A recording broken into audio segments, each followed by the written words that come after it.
Alam nyo guys, meron akong kwento. Ang buhay, parang sigarilyo. Hindi aandar ang TV kung walang gasolina ang motor. Di ba? So ayun guys, magandang gabi sa inyo at shoutout sa lahat ng mga followers ko dyan.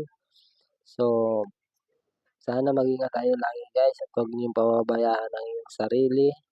So, sa araw-araw natin pagtatrabaho, paghahanap buhay. So, konting tiyaga lang tayo sa paggawa ng mga reels. Baka next time may sumikat din tayo. So, ayun lang guys. So, may papayo ko sa mga lahat na nangangarap na monetize ni Meta. So, konting tiyaga lang guys. Malay nyo minsan sa buhay nyo na makilala rin tayo at sumikat tayo. Diba? So, ayun lang guys. Tiwala lang sa sarili. Basta gumawa lang sa tama. Yun lang. So, maraming